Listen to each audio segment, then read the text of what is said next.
அனைவருக்கும் வணக்கம். இந்த வீடியோவில் நம்ம என்ன பார்க்க போகிறோம் அப்படின்னு பார்த்தீங்கன்னா, டிஎன்பிஎஸ்சி பற்றியும் ஷார்ட் பற்றியும் நம்ம பார்க்க போகிறோம். என்னதான் எக்ஸாம் டிஎன்பிஎஸ்சி குரூப் 4 வந்தாலும், குரூப் 2 2A வந்தாலும், ஷார்ட் எக்ஸாம் வந்தாலும், அல்லது டைப் ரைட்டிங் எக்ஸாம் வந்தாலும், இவங்களுக்கு என்ன மாதிரியான குழப்பங்கள் ஸ்டூடெண்ட்ஸ்க்கு இருக்குது அப்படின்னா, நம்ம டிஎன்பிஎஸ்சி படிக்கிறதா, ஷார்ட் படிக்கிறதா, டைப் ரைட்டிங் படிக்கிறதா, சிஓஏ படிக்கிறதா, நம்ம எதை முதல்ல படிக்கிறது, எதை கம்பைன் பண்ணி படிக்கிறது அப்படின்ற குழப்பங்கள் வந்துட்டே தான் இருக்குது. இதை பற்றி நம்ம சேனலில் பல வீடியோஸ் போட்டுட்டோம். பட் இருந்தாலும் ஒவ்வொரு முறை இப்போ குரூப் 4 எக்ஸாம் முடிஞ்சிருக்கு. இப்போ அடுத்து குரூப் 2 எக்ஸாம் வரப்போகுது. ஓகேங்களா? இப்போ நான் பேசிகிட்டு இருக்க இந்த டைமில் வந்து பார்த்திங்கன்னா, இப்போ ஜூலை மாதம் 2025 இப்போ தான் குரூப் 4 எக்ஸாம் முடியுது. அடுத்து குரூப் 2 எக்ஸாம் வரப்போகுது. அதே மாதிரி கூடவே short and technical examination August 2025 வரப்போகுது. இந்த வீடியோ நீங்கள் எப்போ பார்த்தாலும் சரி, எப்போ மீன்ஸ் நான் என்ன சொல்ல வரேன்னா, நீங்கள் பிப்ரவரி 2026 டெக்னிக்கல் எக்ஸாமுக்காக பார்த்தாலும் சரி, அல்லது 2026 குரூப் 4 எக்ஸாமுக்காக பார்த்தாலும் சரி, நீங்கள் எப்போ பார்த்தாலும் சரி, ஆகஸ்ட் 2026 டெக்னிக்கல் எக்ஸாமினேஷனுக்காக பார்த்தாலும் சரி, எப்போ இந்த வீடியோ பார்த்தாலும் கண்டிப்பாக உங்களுக்கு ஒரு பயனுள்ள வீடியோவாக தான் இருக்கும். ஏன்னா இதுக்கு முன்னாடி போட்ட வீடியோவை இப்போ வரைக்கும் பார்த்துட்டு தான் இருக்காங்க. என்ன வீடியோ அப்படின்னு பார்த்தீங்கன்னா, ஷார்ட் படிக்கலாமா, டிஎன்பிஎஸ்சி படிக்கலாமா, இன்னமும் அந்த வீடியோட வியூஸ் போயிட்டே தான் இருக்குது. ஓகேங்களா? ஏன்னா புதுசாக எக்ஸாம் வரும்போது இப்போ கேள்வித்தாள், இப்போ டிஎன்பிஎஸ்சி குரூப் 4ல் கேள்வித்தாள் தமிழ் பொறுத்த வரைக்கும் கடினமாக இருந்ததா. ஸோ இப்படி ஒரு சுச்சுவேஷன் வந்துருச்சா. இந்த சைடு ஷார்ட் பார்த்தீங்கன்னா ஆடியோ சிஸ்டம். ஸோ இந்த மாதிரிலாம் இருக்கும்போது ஸ்டூடெண்ட்ஸ்க்கு வந்து குழப்பமாகுது. என்ன குழப்பம் அப்படின்றத நான் சொல்கிறேன், தெளிவாக சொல்கிறேன் பாருங்கள். நம்பர் 1 கேட்டகரி நல்லா கவனிங்க. நான் இன்னும் ஷார்ட் படிக்கவே வரல, ஆனால் ஷார்ட் படித்தா கட் ஆஃப் கம்மியாகுதுன்னு எனக்கு தெரியுது. புரியுதுங்களா? நல்லா கவனிங்க. ஷார்ட் இன்னும் நான் படிக்கவே இல்லை, ஆனால் ஷார்ட் படித்தா கட் ஆஃப் கம்மியாகுதுன்னு தெரியுது. அதனால் நான் ஷார்ட் படிக்க வரதா? நான் இந்த முடிவை வந்து இன்னும் எடுக்காமல் நான் 2-3 வருஷமாக தவிச்சிட்ருக்கேன். டிஎன்பிஎஸ்சி எக்ஸாம் வரப்போ டிஎன்பிஎஸ்சி படிக்கலான்னு தோணுது, ஷார்ட் எக்ஸாம் வரப்போ ஷார்ட் ப்ரிப்பேர் பண்ணலான்னு தோணுது. ஆனால் நான் இன்னும் சரியாக முடிவு எடுக்க முடியல. ஷார்ட் படிக்கிறதா இல்லை டிஎன்பிஎஸ்சி படிக்கிறதா, இன்னும் ஷார்ட் ஸ்டார்ட் பண்ணவே இல்லை. ஒரு குழப்பமான மைண்ட் செட்டு நிறைய பேத்துக்கு இருக்கும். இந்த மைண்ட் செட் எதனால் வருது அப்படின்னா, நல்லா கவனிங்க. இதில் வந்து ஸ்டெனோவுக்கு வந்து பார்த்தீங்கன்னா ஸ்டெனோ ஷார்ட் எல்லாம் ஒன்று தாங்க. ஸோ இந்த ஸ்டெனோ டைபிஸ்ட் அப்படின்ற போஸ்ட் டிஎன்பிஎஸ்சி குரூப் 4ல் இருக்குங்களா. ஸோ அந்த போஸ்ட்டுக்கான கட் ஆஃப் வந்து ஜூனியர் அசிஸ்டண்ட்டை விட கிட்டத்தட்ட ஒரு 20 கொஸ்டின் கம்மியாக இருக்குது. டைப்பிஸ்ட்டை விட ஒரு 12 கொஸ்டின் கம்மியாக இருக்குது. ஜூனியர் அசிஸ்டண்ட்டை விட டைப்பிஸ்ட்டுக்கு ஒரு 7லேருந்து 8 கொஸ்டின் வந்து வித்தியாசம் வருது. டைப்பிஸ்ட்லேருந்து ஸ்டெனோக்கு ஒரு 10லேருந்து 12 கொஸ்டின் வித்தியாசம் வருது. ஜூனியர் அசிஸ்டண்ட்லேருந்து ஸ்டெனோக்கு வந்து பார்த்தீங்கன்னா ஒரு 18லேருந்து 22 கொஸ்டின் வரைக்கும் வித்தியாசம் வருது. ஓகேங்களா? ஸோ இந்த கொஸ்டின் வித்தியாசத்தை டிஎன்பிஎஸ்சி குரூப் 4ல் அச்சீவ் பண்ண முடியலல்ல. அதாவது என்ன சொல்கிறேன்னா, ஒரு 170 கட் ஆஃப், 170 கொஸ்டின், 200க்கு 170 question TNPSC group 4 junior standard cut off அப்படின்னா, ஒரு 162 அல்லது 163 கொஸ்டினோ டைப்பிஸ்ட் கட் ஆஃப் ஆகுது. ஸோ டைப்பிஸ்ட்டுக்கு முடித்தவங்களுக்கு ஒரு 7 to 8 கொஸ்டின்ஸ் வந்து அவங்க கையில் இருக்க மாதிரி வச்சுக்கலாம்.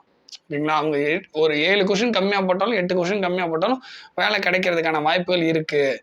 ஸோ அடுத்த கேட்டகரிக்கு வரும்போது ஷார்ட் டைப் ரைட்டிங், அதாவது டைப் ரைட்டிங்கில் ஷார்ட் வரும்போது, இப்போ டைப் ரைட்டிங்க்கு ஒரு 162 கொஸ்டின் கட் ஆஃப் அப்படின்னா, ஷார்ட் ஒரு 150 கொஸ்டின் கட் ஆஃப் வருது. ஒரு 12 கொஸ்டினோ அல்லது 10 கொஸ்டினோ டிஃப்ரெண்ட் வருது. ஷார்ட் வந்து நான் இப்போ பேசுகிறது எல்லாமே போத் ஹையர் பற்றி தாங்க பேசுகிறேன். நான் ஒரு லோயர் ஒரு ஹையர் பற்றியே நம்ம பேசுகிறது ஐடியா இல்லைங்க. ஷார்ட் போத் ஹையர் பற்றி தான் பேசிகிட்டு இருக்கேன். ஸோ இவ்வளோ பெரிய வித்தியாசம் வருது இல்லை. ஸோ இந்த வித்தியாசம் இருக்குது பார்த்தீங்களா. அதாவது இந்த வித்தியாசத்தை டிஎன்பிஎஸ்சி குரூப் 4ல் அச்சீவ் பண்ண முடியல அப்படின்றதுக்காக ஒரு கேண்டிடேட்டால் டிஎன்பிஎஸ்சி குரூப் 4ல் ஒரு 170 கொஸ்டினோ அல்லது 162 163 கொஸ்டினோ போட முடியல. ஆனால் 150 நம்மளால் போட முடியும் அப்படின்னு நினைக்கிற ஒரு நபர் வந்து என்ன பண்ணுவார், ஷார்ட் படிக்கலாமான்னு முடிவெடுப்பார். அப்படி அவர் முடிவெடுப்பார்ல, அந்த எண்ணம் வருதுல, அந்த நாளில் அவர் ஸ்டார்ட் பண்ணியிருந்தா கூட இந்நேரம் ஷார்ட் போத் ஹையர் முடிச்சிருக்கலாம். எனக்கு ரெகுலராக வந்து வாட்ஸ்அப்பில் மெசேஜ் பண்ணுற ஆட்கள் இருக்காங்க. அதே மாதிரி ரெகுலராக யூடியூப் கமெண்ட்ஸில் மெசேஜ் பண்ணுற ஆளுங்க இருக்காங்க, கமெண்ட் பண்ணுற ஆளுங்கள் இருக்காங்க.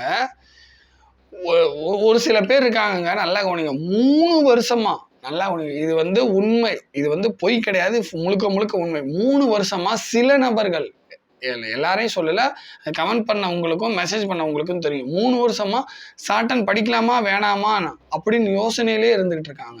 3 வருஷம். ஒரு மனுஷன் ஒரு 6 மாதம் யோசனையில் இருக்கலாம். ஒரு மனிதர் 3 வருஷமாக ஷார்ட் அண்ட் படிக்கிறதா வேணாமான்ற யோசனையில இருந்து 2 குரூப் 4 எக்ஸாமில் கோட்டை விட்டுட்டு ஷார்ட் அண்டும் படிக்கல. ஜென்ரலாக ஒரு ஒப்பீனியன் வைக்கிறேங்க, இந்த மாதிரிலாம் கேட்டகரியில் இருக்காங்க. புரியுதுங்களா? ஸோ இப்படி இருக்கிறதுக்கு பெட்டர் என்ன பண்ணியிருக்கலாம், அந்த நபர் 3 வருஷத்தில் கண்டிப்பாக ஷார்ட் அண்ட் போத் இயர் முடிச்சிருக்க முடியுங்களா? ஷார்ட் அண்ட் போத் இயர் முடிச்சிருந்தா இப்போ வரக்கூடிய குரூப் 4 எக்ஸாமுக்கு தயாராகிருக்கலாமா? அல்லது நடந்து முடிஞ்ச எக்ஸாமில் நல்லா கொஞ்சம் ஷார்ட் அண்ட் வந்து கரெக்டாக ஒவ்வொரு டைமும் பாஸ் பண்ணிகிட்டே வந்திருந்தாரு அப்படின்னா போன டைம் இப்போ நடந்து முடிஞ்ச குரூப் 4 எக்ஸாமில் எழுதியிருக்கலாம். நடந்து முடிஞ்ச குரூப் 4 எக்ஸாமுக்கு ஷார்ட் அண்ட் எலிஜிபிலிட்டியோடு எழுதியிருக்கலாம், போத் இயரோடு எழுதியிருக்கலாம். ஸோ நான் என்ன சொல்ல வரேன்னா, முடிவெடுக்காமல் முன்னேற்றம் இல்லை. ஸோ அப்படி பார்க்க போனால் ஏதோ ஒரு முடிவு, ஒன்று டிஎன்பிசி சைடு ஃபுல்லாக போயிடணும், அல்லது ஷார்ட் அண்ட் சைடு வந்துடணும். சார் ஷார்ட் அண்ட் படிக்கும்போது டிஎன்பிசி படிக்கலாமான்னு கேட்டிங்கன்னா கண்டிப்பாக படிக்கவே கூடாது. அது உங்களை ஷார்ட் அண்டில் ஃபெயில் ஆக்க வச்சிரும். இது எல்லாத்துக்குமா சார்? 100% அப்படி தான் நடக்குது. ரெண்டுமே கம்பைன் பண்ணி படிச்சிங்கன்னா ஷார்ட் அண்டில் கோட்டை விட்டுருவீங்க. சார் என் ஃப்ரெண்டு இருந்தா சார், ரெண்டுமே பாஸ் பண்ணா சார் அப்படின்னு சொல்லுவீங்க. அது ரொம்ப ரேர். ஒரு ஆவரேஜ் ஸ்டூடெண்ட்டால், ஒரு அபோவ் ஆவரேஜ் ஸ்டூடெண்ட்டால் கூட, அல்லது ஒரு சாதாரணமாக படிக்கக்கூடிய ஒரு ஸ்டூடெண்ட்டால் ரெண்டுமே பாஸ் பண்ணுறதுன்றது ரொம்ப டிஃபிகல்ட். பாஸ் பண்ணவே முடியாதுன்னு சொல்ல, அது டிஃபிகல்ட். ஸோ அப்படி பார்க்க போனால் ஷார்ட் அண்ட் ஃபஸ்ட்டு நீங்கள் கம்ப்ளீட் பண்ணிவிட்டு அதுக்கப்புறம் டிஎன்பிசிக்குள்ளே வரணும். முடிவெடுத்தால் இப்படி முடிவெடுத்துருங்க. ஆனால் ஷார்ட் அண்ட் படித்து முடிச்சவங்ககிட்ட கேட்டிங்கன்னா நிறைய பேர் என்ன சஜஷன் கொடுப்பாங்கன்னா, ஷார்ட் அண்ட் படிக்க வந்துடாதீங்க, ஷார்ட் அண்ட் பக்கமே வந்துடாதீங்க, அதுக்கு டிஎன்பிசியில் ஒரு 20 கொஸ்டின் சேர்த்து போட்டு போயிடலாம் அப்படின்னு சொல்லுவாங்க. ஓகேங்களா? அல்லது டிஎன்பிசியில் ஒரு 10 கொஸ்டின் சேர்த்து போட்டுடலாமே, டைப்பிஸ்ட் அளவுக்கு போயிடலாமே அப்படின்னு சொல்லுவாங்க. ஓகே, அதுவும் ஏற்றுக்கொள்ளக்கூடியது தான். ஒன்று ஷார்ட் அண்ட் போத் இயர் முடிங்க, அல்லது ஷார்ட் அண்டை வந்து விட்டுட்டு டிஎன்பிசிக்குள்ளே வந்துடணும். புரியுதுங்களா? அதுவும் இப்போ தான் நான் நம்பர் 1 கேட்டகரி பற்றி தான் பேசுகிறேன். இப்போ தான் படிக்க ஷார்ட் அண்டுக்குள்ளே வரப்போகிறேன் அப்படின்னா, ஒன்று வந்து முழுசாக போத் இயர் முடிச்சிடணும், இல்லையா டிஎன்பிசிக்குள்ளே வந்துடணும். இது எனக்கே தெரிஞ்சதானே நீங்கள் சொல்லலாம். இப்போ வந்து நான் பதில் சொல்கிறேன். இப்போ வந்து என்னோட சஜஷன் சொல்கிறேன். அந்த நம்பர் 1 கேட்டகரிக்கு இப்போ தான் ஷார்ட் அண்ட் படிக்க வரேன்றவங்களுக்கு தயவு செஞ்சு முடிஞ்ச வரைக்கும் ஷார்ட் அண்ட் படிக்கிறத விட்டுட்டு டிஎன்பிசியை படித்து டிஎன்பிசியில் அந்த 10 கொஸ்டின் கூட எக்ஸ்ட்ரா போட்டுட்டு போங்க. இது வந்து ஃபஸ்ட்டு சஜஷன். சார் அந்த 170 கொஸ்டின், அந்த 162 கொஸ்டின் தான் என்னால் போட முடியல, அதுக்காக நான் ஷார்ட் அண்ட் படிக்கிறேன், எவ்வளோ வருஷம் சார் ஆகும்னு கேட்டிங்கன்னா 2.5 வருஷம் ஆகும், அல்லது 2 வருஷம் ஆகும். அந்த 2 வருஷம் 2.5 வருஷத்துலேயும் முடிக்க முடியுமா அப்படின்னு கேட்டிங்கன்னா, ஒன்றில் ஃபெயில் ஆனாலும் திருப்பி அதை எழுதணும். ஏன்னா ஜூனியர் முடிச்சாதான் சீனியர் தமிழில். இங்கிலீஷ் பொறுத்த வரைக்கும் ஜூனியர் முடிச்சுட்டு இன்டர்மீடியேட்டும் பாஸ் பண்ணிட்டு சீனியரும் பாஸ் பண்ணும். So 5 level, Tamil junior, Tamil senior, English junior, English intermediate, English senior, 5 level இருக்குது. இதை நீங்கள் முடிக்கணும்னா கண்டிப்பாக 2 வருஷத்துக்கு கம்மியாக முடிக்கவே முடியாது. நெவர். 2 வருஷத்துக்கு குறைவாக முடிக்க முடியாது. 2 வருஷம் ஆயிரும் கம்ப்ளீட்டாக. இந்த பொறுமை இருக்கா, இந்த டைமை உங்கள் வீட்டில் கொடுப்பாங்களா அப்படின்றத யோசிச்சுக்கங்க. அப்படியே நம்ம வந்தாலும் நம்ம கண்டினியூவாக நம்மளால் பாஸ் பண்ண முடியுமா? அப்படி ஒரு டைம் ஃபெயில் ஆனால் வெக்ஸ் ஆகாமல் திருப்பி ட்ரை பண்ணுவீங்களா? இன்னும் 6 மாதம், இன்னும் ஒரு வருஷம், 3 வருஷம் ஆனாலும் உங்களால் வெயிட் பண்ண முடியுமா? வயசு எவ்வளோ ஆகுது? வயசு கம்மியாக தான் இருக்கா? 18 வயசு ஸ்டூடெண்ட்டுனா வரலாம், 20 வயசு ஸ்டூடெண்ட்டுனா வரலாம், ஒரு 23 வயசு நாள் வரலாம், 25 நாள் வரலாம். 25 வயசு வரைக்கும் உள்ளவங்க ஷார்ட் அண்ட் படிக்க ஃபஸ்ட்டாக ஃப்ரெஷ்ஷாக ஸ்டார்ட் பண்ணலாம். 25 வயசுக்கு மேலே போகுதுன்னா யோசிக்கணும், யோசித்து முடிவெடுங்க. இவ்வளோதாங்க. நீங்கள் என்ன பண்ணுவீங்க, சிலர் வந்து என்ன பண்ணுவாங்க, இல்லை இப்படி யோசிப்பாங்க, எனக்கு 18 வயசு தான் ஆகுது, எனக்கு 20 வயசு தான் ஆகுது, நான் வந்து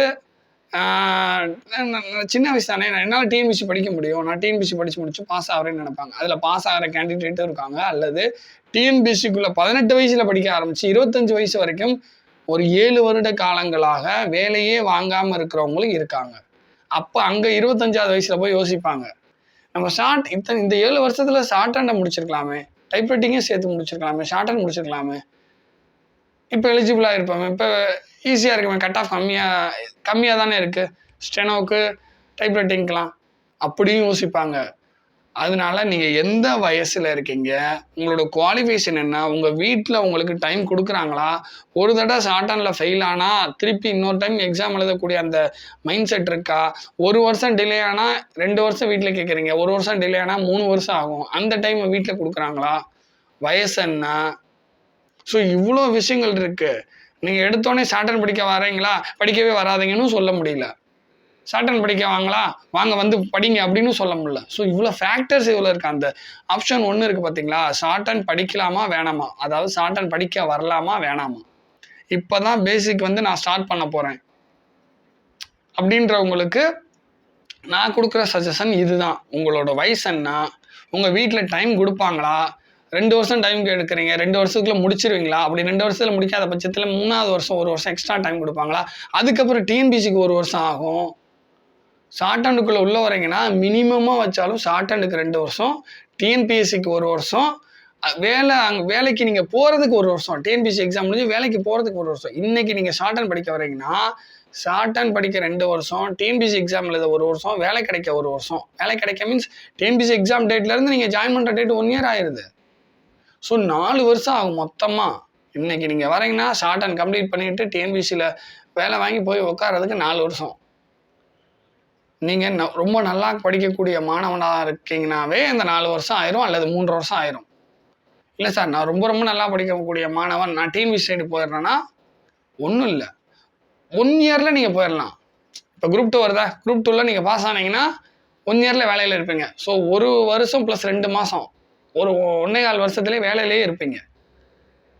ஸோ எதாக இருந்தாலும் உங்கள் வயசுக்கு தகுந்த மாதிரி, உங்கள் வீட்டில் கொடுத்துருக்க அந்த டைமுக்கு தகுந்த மாதிரி உங்களால் என்ன படிக்க முடியும், நம்மளால் என்ன படிக்க முடியும், நம்ம எந்த ஸ்டேஜில் இருக்கோம் படிப்பில் உங்களுக்கு தானே தெரியும். ஸோ இதெல்லாம் வச்சு நீங்கள் ஒரு சஜஷனுக்கு வாங்க, நீங்கள் ஒரு முடிவுக்கு வாங்க. என்னோட சஜஷனை சொல்லிட்டு இவ்வளோ விஷயங்கள் இதில் இருக்குது அப்படின்றத உங்கள் கண்ணு முன்னாடி வச்சுட்டேன். இப்போ அடுத்த 2வது கேட்டகரிக்கு போவோம். 2வது கேட்டகரி என்னன்னா, ஷார்ட் அண்ட் ஜூனியர், 2 ஜூனியர் வச்சுருக்கேன், 2 ஜூனியர் முடிச்சுட்டேன், தமிழ் ஜூனியர் இங்கிலீஷ் ஜூனியர் முடிச்சிட்டேன், அல்லது தமிழ் ஜூனியர் மட்டும் முடிச்சிட்டேன், அல்லது இங்கிலீஷ் ஜூனியர் மட்டும் முடிச்சிட்டேன், அல்லது ஜூனியர்லாம் எழுதி 2-3 தடவை ஃபெயில் ஆகிட்டேன், அல்லது 1 தடவை ஃபெயில் ஆகிட்டேன், அல்லது இப்போ தான் லெசன்ஸ் படிச்சிருக்கேன், பாதி லெசன்ஸில் இருக்கேன், இப்போ வரக்கூடிய எக்ஸாம் தான் எனக்கு short and exam, first exam. இந்த மாதிரி இருக்கக்கூடியவங்களுக்கும் ஃபஸ்ட்டு ஆப்ஷனுக்கு சொன்ன சஜஷன் தான்.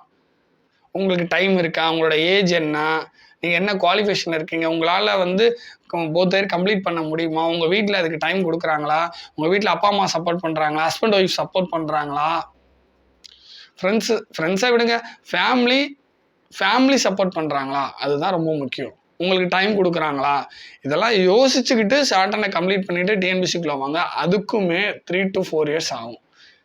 3 இயர்ஸ் ஆகும். பாதியில் இருக்கீங்க மீன்ஸ் 3 இயர்ஸ் ஆகும்ல, புரியுதுங்களா? அல்லது இப்போ தான் லெசன்ஸ் படிக்க ஸ்டார்ட் பண்ணியிருக்கீங்க, லெசன் முடிக்க போகிறீங்க, இந்த வரக்கூடிய எக்ஸாமில் ஷார்ட் ஹேண்ட் எழுத போகிறீங்கனாலும் ஒரு 3 இயர்ஸ் ஆகும்ல. என்ன சொல்கிறேன்னா 3 இயர்ஸ்ன்றது ஷார்ட் ஹேண்டை முடிச்சு நீங்கள் டிஎன்பிசிக்குள்ளே போகிறதுக்கு. ஸோ இதையும் கவனத்தில் எடுத்துக்கோங்க. ஆனால் கடைசியாக ஒரு கேட்டகரி இருக்குங்க. ஸோ அதுக்கு அடுத்த கேட்டகரியிலையும் இருக்காங்க. தமிழ் சீனியர் மட்டும் முடிச்சிருப்பாங்க, இங்கிலீஷில் எதுவுமே பாஸ் ஆகிருக்க மாட்டாங்க, அல்லது இங்கிலீஷ் சீனியர் முடிச்சிருப்பாங்க, தமிழில் எதுவுமே பாஸ் பண்ணியிருக்க மாட்டாங்க. ஸோ இந்த மாதிரி கேட்டகரியில் ஒரு ஹையர் மட்டும் இருக்கிறவங்க, அவங்களுக்கும் ஃபஸ்ட்டு சொன்ன அதே சஜஷன் தான். உங்களோட வயசு என்ன, உங்கள் வீட்டில் ஒத்துக்குவாங்களா, உங்கள் வீட்டில் வந்து உங்களுக்கு டைம் கொடுப்பாங்களா, ஃபெயில் ஆனால் எக்ஸ்ட்ரா டைம் கொடுப்பாங்களா, ஸோ இதெல்லாமே யோசிச்சுட்டு தான் முடிவெடுக்கணும். பட் கடைசியாக ஒன்று இருக்குது, சார் நான் தமிழில் ஹையர் முடிச்சிட்டேன், இங்கிலீஷில் ஜூனியர் முடிச்சிட்டேன், என்ன சார் பண்ணுறதுன்னா, என்னோட வார்த்தை இதில் நான் முடிவாகவே சொல்கிறேன். இங்கிலீஷ் அட்டன் இன்டர்மீடியட் படிங்க, இங்கிலீஷ் அட்டன் சீனியர் படிங்க, 2மே பாஸ். ஃபஸ்ட்டு இங்கிலீஷ் அட்டன் இன்டர்மீடியட் படித்து பாஸ் ஆகுங்க, அடுத்து இங்கிலீஷ் அட்டன் சீனியர் படித்து பாஸ் ஆகுங்க, அடுத்து டிஎன்பிசி படித்து பாஸ் ஆகுங்க. ஸோ மேக்ஸிமம் எப்படி வச்சுக்கிட்டாலும் நீங்கள் இங்கிலீஷ் அட்டன் இன்டருக்கும் சீனியருக்கும் மொத்தமாக சேர்த்து 1 வருஷம் எடுத்துக்கோங்க. அப்புறம் டிஎன்பிசி எக்ஸாம் வரணும், அந்த எக்ஸாம் நீங்கள் அட்டன் பண்ணணும், பாஸ் பண்ணி போகிறதுக்கு ஒரு 1.5 to 2 வருஷம் எடுத்துக்கிட்டால் கூட ஒரு 2.5 வருஷத்தில் நீங்கள் போயிடலாம். 2 வருஷத்தில் 3 வருஷத்தில் போயிடலாம். சார் டிஎன்பிசி குரூப் 4 எக்ஸாம் அடுத்து எப்போ சார் வரும்ன்ற ஒரு ஆவலான கொஸ்டினை முன் வைப்பீங்க. இப்போ தான் முடிஞ்சிச்சுங்க. 2026 ஒரு 8வது மாதம் ஒரு ஆகஸ்ட் போல் வருவதற்கான வாய்ப்பு இருக்குது. அப்படின்னா என்ன பண்ணும், இங்கிலீஷ் அட்டன் இன்டர்மீடியேட்டை ஆகஸ்ட் 2025 பாஸ் பண்ணணும். இங்கிலீஷ் ஷார்ட் அண்ட் சீனியரை பிப்ரவரி 2026 பாஸ் பண்ணணும். அப்படி பண்ணிட்டீங்கன்னா 2026 குரூப் 4 எக்ஸாமுக்கு போத் இயர் வச்சு எலிஜிபிள் ஆயிடுவீங்க. புரியுதுங்களா? அப்புறம் எக்ஸாம் வரும், நீங்கள் பாஸ் பண்ணிட்டு போயிடலாம். Suppose exam 2026 TNPSC group 4 exam ஒருவேளை கொஞ்சம் தள்ளி போகுதுன்னா ஒரு 12வது மாதத்துக்கு போகுது, 2026 11-12வது மாதத்துக்கு போகுதுன்னா உங்களுக்கு ஆகஸ்ட் 2025, பிப்ரவரி 2026, ஆகஸ்ட் 2026 3 சான்ஸ் இருக்கும். அதில் 2ல் 1ல் வந்து ஒரு இதில் இன்டரும் ஒரு இதில் சீனியரும் முடிச்சுட்டு போயிடலாம். எக்ஸாம் எப்போ வரும்னு நம்மளால் எக்ஸாக்டாக ப்ரெடிக்ட் பண்ண முடியாது. ஆனாலும் எக்ஸாம் எப்போ வருது, டிஎன்பிஎஸ்சி குரூப் 4 எப்போ வருது எப்போ வரல அதை பற்றி யோசிக்காமல் இங்கிலீஷ் ஷார்ட் அண்ட் இன்டர்மீடியட்டும் சீனியரும் இருக்குன்னா இங்கிலீஷ் ஷார்ட் அண்ட் இன்டர்மீடியட்டை முடிங்க, சீனியரை முடிங்க. முடிச்சுட்டு டிஎன்பிஎஸ்சிக்குள்ளே வாங்க. நான் கொடுக்குற சஜஷன் இதுதாங்க. இல்லை அதுக்கு மேலே இல்லை சார், எனக்கு ஷார்ட் அண்டே போதும், இங்கிலீஷ் ஜூனியர் வச்சுருக்கேன், தமிழ் ஹையர் வச்சுருக்கேன், இதை வச்சு இது வேலை கிடைக்கிறதுக்கு பாசிபிள் இருக்கா? கிடையாது. ஒரு லோயர் ஒரு ஹையருக்கு வேலை கிடைக்கிறதுக்கான பாசிபிலிட்டி இல்லை சார், என்னால் ஷார்ட் அண்ட்லாம் படிக்க முடியல, வெறுத்து போச்சு அப்படின்றவங்க முடிஞ்ச வரைக்கும் நான் திருப்பி சொல்கிறேன், இங்கிலீஷ் ஷார்ட் அண்ட் இன்டர்மீடியட்டும் சீனியரும் படிச்சுட்டு டிஎன்பிஎஸ்சி படிங்க. இல்லை சார் முடியாது சார் அப்படின்னா அதுக்கப்புறம் உங்களோட ஆப்ஷன் என்ன ஆப்ஷனோ அதை வந்து சூஸ் பண்ணிக்கோங்க. ஓகேங்களா? இவ்வளோதான். அதே மாதிரி டைப்ரைட்டிங் படிச்சுட்டு இருக்கவங்களுக்கு சிரமம் பெருசாக இல்லைங்க, ரொம்ப சிரமம் இல்லை. ஷார்ட் ஹேண்டுக்கு தான் ஒரு நாளைக்கு நீங்கள் 7 hours 8 hours உட்காந்து நீங்கள் ப்ராக்டிஸ் பண்ணணும். டைப்ரைட்டிங் அப்படி இல்லை, தமிழுக்கு 1 hour, இங்கிலீஷ்க்கு 1 hour, 2 hour தான் ஆகும். ஓகேங்களா? அதே மீதி ஏதாவது செகண்ட் பேப்பர் எதுவும் பண்ணுறீங்க அப்படின்னா ஒரு 3 hours ஆகும், அவ்வளோதான். மேக்ஸிமம் ஒரு நாளைக்கு டைப்ரைட்டிங்கு 2 சப்ஜெக்ட் படித்தாலே 3 hours தாங்க ஆகும். மீதி நேரம் ஃபுல்லாக நீங்கள் வந்து டிஎன்பிஎஸ்சி படிக்கலாம். டைப்ரைட்டிங்கை சைடில் படிச்சுக்கிட்டு டிஎன்பிஎஸ்சியை மெயினாக படிக்கலாம். அதுவும் ஒரு சஜஷன் கொடுக்குறேன். ஏன்னா நல்லா கவனிங்க, ஜூனியர் அசிஸ்டண்ட்டுக்கு இன்னொரு விஷயத்த நீங்கள் இங்கே நோட் பண்ணணும். நம்மக்கிட்ட டைப்ரைட்டிங் பேட்ச்லாம் இல்லை, ஆனாலும் டைப்ரைட்டிங் படிங்கன்னு சொல்கிறேன். ஸோ இந்த இடத்துலேருந்தே நீங்கள் புரிஞ்சுக்கணும், நம்ம எப்போதுமே மணி மைண்டட் கிடையாது. ஓகேங்களா? நம்மக்கிட்ட டைப்ரைட்டிங் பேட்ச் இருக்கா? நம்ம என்ன இன்ஸ்டியூட் வச்சுருக்கோமா? டைப்ரைட்டிங் இன்ஸ்டியூட் வச்சுருக்கோமா? இல்லை. ஆனாலும் நான் என்ன சொல்கிறேன், டைப்ரைட்டிங் போய் படிங்க. அது உங்களுக்கு வந்து ஒரு எக்ஸ்ட்ரா குவாலிஃபிகேஷன், எக்ஸ்ட்ரா ஒரு 6லேருந்து ஒரு 7 மார்க், 7 கொஸ்டின், ஒரு 7லேருந்து 8 கொஸ்டின். அது கொஸ்டின் பேப்பரோட தரத்தை பொறுத்து அது மாறுபடும். ஒரு 7 கொஸ்டின் கிடைக்கும்ல, புரியுதுங்களா என்ன சொல்கிறேன்னு? ஷார்ட் ஹேண்ட் படிக்கிறது தான் டஃப்பு, டைப்ரைட்டிங் படிக்கிறது டஃப்னு யாருமே சொல்லாதீங்க. அப்படி டஃப்னு சொன்னால் அதை வந்து நான் அக்செப்ட் பண்ணுற நிலைமையில இல்லை. மோஸ்ட்லி எல்லாருக்குமே தெரியும் டைப்ரைட்டிங் வந்து ஒரு கஷ்டமே கிடையாது, மிக மிக சுலபமான exam typewriting exam. Short and கஷ்டம்னா அதை அக்செப்ட் பண்ணலாம், கண்டிப்பாக கஷ்டம்தான். என்னை பொறுத்தவரைக்கும் கஷ்டங்க. சிலருக்கு ஈஸிம்பாங்க, எனக்கு தெரில. ஆனால் ஈஸின்னு சொல்கிறவங்கள பற்றி எனக்கு தெரிலன்னு சொல்ல வந்தேன். ஷார்ட்ன்றது ஒரு டஃப்பான சப்ஜெக்ட், ஆனால் டைப்ரைட்டிங் ரொம்ப ரொம்ப ரொம்ப ஈஸியான சப்ஜெக்ட். டைப்ரைட்டிங் யார் வேணாலும் படிக்கலாம். யார் வேணாலும் மீன்ஸ் ஒரு 5th ஸ்டாண்டர்ட் ஸ்டூடெண்ட், ஒரு 8th ஸ்டாண்டர்ட் ஸ்டூடெண்ட், அவங்களால வந்து டைப் பண்ண முடியும்னு சொல்ல வரேன். எக்ஸாம் எழுத போங்கன்னு சொல்லலை. ஒரு 5th படிக்கக்கூடிய மாணவனால் கூட அந்த டைப்ரைட்டிங் பண்ண முடியும். எக்ஸாம் எழுத முடியுமா முடியாதா, எக்ஸாம் எழுதுறதுக்கு எலிஜிபிளா இல்லையா, அதை பற்றி நான் பேசலை. அவங்க ஒரு 5th படிக்கிற ஸ்டூடெண்ட்டால கூட டைப் பண்ண முடியும்னு சொல்ல வரேன். ஸோ டைப்ரைட்டிங் ஈஸி தாங்க. அதனால் நீங்கள் டைப்ரைட்டிங்கு, ஏன்னா நிறைய பேர் என்ன பண்ணுவீங்க, பல வருடங்களாக படிச்சுட்டு இருப்பீங்க. என்ன பண்ணும், உங்களுக்கு நீங்கள் பல வருடங்களாக படிக்கிறீங்க அப்படின்னா உங்களுக்கு டிஎன்பிஎஸ்சி எக்ஸாமுக்கு ஓரளவுக்கு ப்ரிப்பேர் பண்ணியிருப்பீங்க. ஸோ அப்படி இருக்கிறப்ப உங்களுக்கு டைப்ரைட்டிங் ஈஸியாக பண்ணலாம். இல்லை சார் நான் டிஎன்பிஎஸ்சிக்கு புதுசு, டைப்ரைட்டிங் புதுசுனாலும் நீங்கள் டைப்ரைட்டிங் பண்ணலாம். 1 hour தமிழ், 1 hour இங்கிலீஷ், அவ்வளோதான். செகண்ட் பேப்பருக்கு ஒரு 1 hour நீங்கள் படிக்கிறீங்கன்னு கூட வச்சுக்கோங்க. டைப்ரைட்டிங்க்கு ஏதோ ப்ராக்டிஸ் பண்ணுறீங்களா, படிக்கிறீங்க, கால்குலேஷன்லாம் போட்டு பார்க்குறீங்க அப்படின்னு கூட வச்சுக்கலாம் டைப்ரைட்டிங்க்கு. அப்படி வச்சுக்கிட்டா கூட 3 hours டைப்ரைட்டிங்க்கு. மீதி 24 மணி நேரத்தில் 3 மணி நேரம் தாங்க போகுது. மீதி 21 hours இருக்குது. அந்த 21 hours ஒரு 11 hours கழிச்சுக்குங்க. தூங்குறது, சாப்பிட்றது, ஸோ காலை கடன்கள், வெளில போகிறது வர்றது 11 hours கழிச்சுங்க. 11 + 3 hours டைப்ரைட்டிங் போயிடுச்சுன்னா எவ்வளோ, 14 போச்சுக்கலாம். மீதி 10 மணி நேரம் அப்பயும் உங்களுக்கு டிஎன்பிஎஸ்சி படிக்க இருக்குது. புரியுதுங்களா என்ன சொல்கிறேன்னு? ஸோ அப்படி இல்லைன்னா கூட இப்படி கூட வச்சுக்க, ஒரு நல்லா கவனிங்க, ஒரு 12 மணி நேரம் வந்து காலை கடன்கள் முடிக்கிறது, ஓகேங்களா, சாப்பிட்றது, தூங்குறது, இதுக்கெல்லாம் ஒரு 12 மணி நேரம் வச்சுக்கோங்க. ஒரு 3 ஹவர்ஸ் டைப்ரைட்டிங் வச்சுக்கோங்க. 5 மணி நேரம் முடிஞ்சிச்சுங்களா, மீதி 9 மணி நேரம் அப்பயும் டிஎன்பிஎஸ்சி படிக்க இருக்குல்ல. புரியுதுங்களா? சரி சார் ட்ராவல்லாம் இருக்குது சார். அதுக்கு ஒரு 2 மணி நேரத்தை கழிச்சுக்கிட்டா கூட ஒரு 7 ஹவர்ஸ் டிஎன்பிஎஸ்சி படிக்க இருக்குல்ல. புரியுதுங்களா என்ன சொல்கிறேன்னு? ஸோ அப்படின்னா டைப்ரைட்டிங் படிச்சுட்டே டிஎன்பிஎஸ்சி படிக்க முடியும் அப்படின்றது நிதர்சனமான உண்மை. டிஎன்பிஎஸ்சி படிக்கும்போது டைப்ரைட்டிங் படிக்கலாம், டைப்ரைட்டிங் படிக்கும்போது டிஎன்பிஎஸ்சி படிக்கலாம். ஸோ என்ன சொல்கிறேன்னா, ஷார்ட் ஹேண்ட் படிக்கும்போது டிஎன்பிஎஸ்சி படிக்கிறது தான் கஷ்டமே தவிர, டைப்ரைட்டிங் படிக்கும்போது டிஎன்பிஎஸ்சி படிக்கிறது ஈஸி தாங்க. நம்மளால் படிக்க முடியும். ஓகேங்களா? ஸோ என்னோட சில ஃப்ரெண்ட்ஸ் வந்து என்ன பண்ணியிருக்காங்கன்னா, ஒரு 5 கொஸ்டின் 10 கொஸ்டினில் அவங்களுக்கு ஒரு 2-3 டைம் வந்து குரூப் 4ல் குரூப் 2ல் போயிருச்சு. ஸோ அவங்களாம் என்ன பண்ணாங்க அப்படின்னா, டைப்ரைட்டிங்கை முடிச்சுட்டு டைப்பிஸ்டாக போயிட்டாங்க. ஸோ அந்த கேப்பபிலிட்டி அப்படியே இருந்துக்கிட்டே இருந்திருக்கு அவங்களுக்கு. அதாவது கேப்பபிலிட்டி மீன்ஸ் ஒரு 170 கட் ஆஃப்னா 165 போட்டிருப்பாங்க. ஒரு 168 கட் ஆஃப்னா 162 போட்டிருப்பாங்க. ஒரு 5 கொஸ்டின் ஒரு 6 கொஸ்டின் அந்த மாதிரி தான் வந்துட்டுருக்கோம் அவங்களுக்கு. ஒரு டிஃப்ரென்ஸில் போயிடும். 5 கொஸ்டின் 6 கொஸ்டின் டிஃப்ரென்ஸில் வந்து வேலை பறி போயிடும். ஸோ அப்போ தான் வந்து என்ன பண்ணாங்க அப்படின்னா, ஓகே நம்ம சைடில் டைப்ரைட்டிங்கை படிச்சுக்கலான்னு சொல்லிட்டு சைடில் டைப்ரைட்டிங் படிச்சுட்டு டிஎன்பிஎஸ்சியும் படிச்சுட்டு டைப்ரைட்டிங் முடிக்கிறாங்க, டிஎன்பிஎஸ்சி பாஸ் பண்ணுறாங்க. டைப்ரைட்டிங் முடிச்சு டைப்ரைட்டிங் எலிஜிபிளாக வச்சு போத் இயரை வச்சு அட்டன் பண்ணி கட் ஆஃப் மார்க்கில் வந்து வேலைக்கு போயிருக்காங்க. இந்த மாதிரி பலரை நான் பார்த்துருக்கேன்.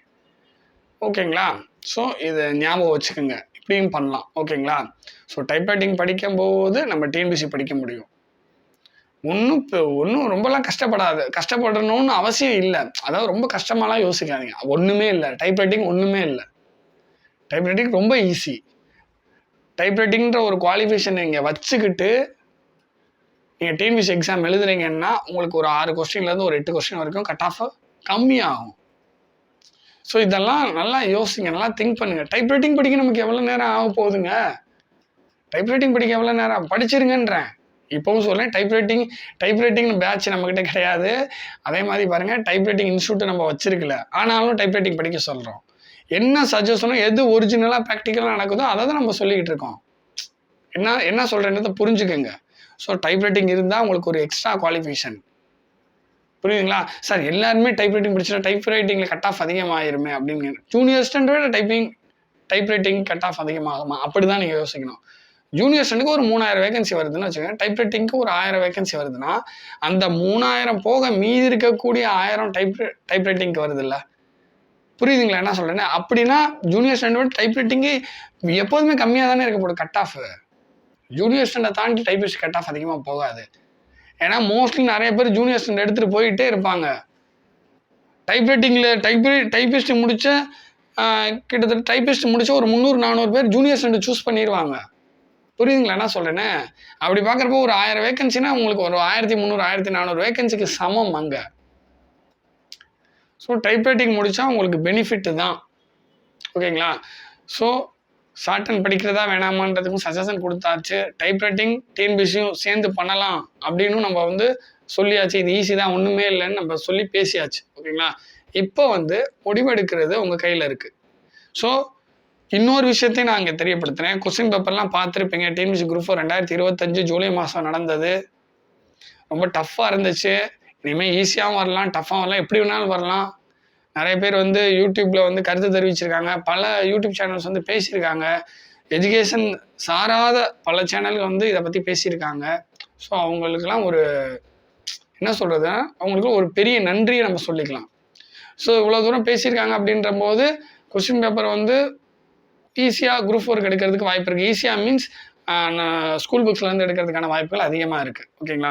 ஸோ எப்படி பார்த்தாலும் டைப்ரைட்டிங்கும் ஷார்ட் ஹேண்டுக்கும் கட் ஆஃப் கம்மியாக தான் வரும். எதை கம்பேர் பண்ணும்போது ஜூனியர் ஸ்டாண்டர்ட் கம்பேர் பண்ணும்போது டைப்பிஸ்ட்டுக்கு கட் ஆஃப் கம்மி தான். டைப்பிஸ்ட்டை கம்பேர் பண்ணும்போது ஸ்டெனோவுக்கு அதாவது ஷார்ட் ஹேண்டுக்கு கட் ஆஃப் கம்மியாக தான் வரும். ஓகேங்களா? அதை ஃபஸ்ட்டு புரிஞ்சுங்க. இப்போ வந்து நீங்கள் ஒரு முடிவெடுங்க. டைப்ரைட்டிங் படிக்கலாமா, ஷார்ட் ஹேண்ட் படிக்கலாமா, டிஎன்பிஎஸ்சி படிக்கலாமா, டைப்ரைட்டிங்கும் டிஎன்பிஎஸ்சியும் ஒன்றா படிக்கலாம் அப்படின்ற ஒரு ஆப்ஷனை முன்வைக்கிறேன். டைப்ரைட்டிங் முடித்தவங்களுக்கு ஷார்ட் ஹேண்ட் மட்டும் இருக்குது, மீதி இருக்குன்னா அதுக்கு நான் பல சஜஷன் இந்த வீடியோவில் சொல்லியிருக்கேன். அதை பார்த்துட்டு நீங்கள் ஒரு முடிவெடுங்க. தேங்க்யூ.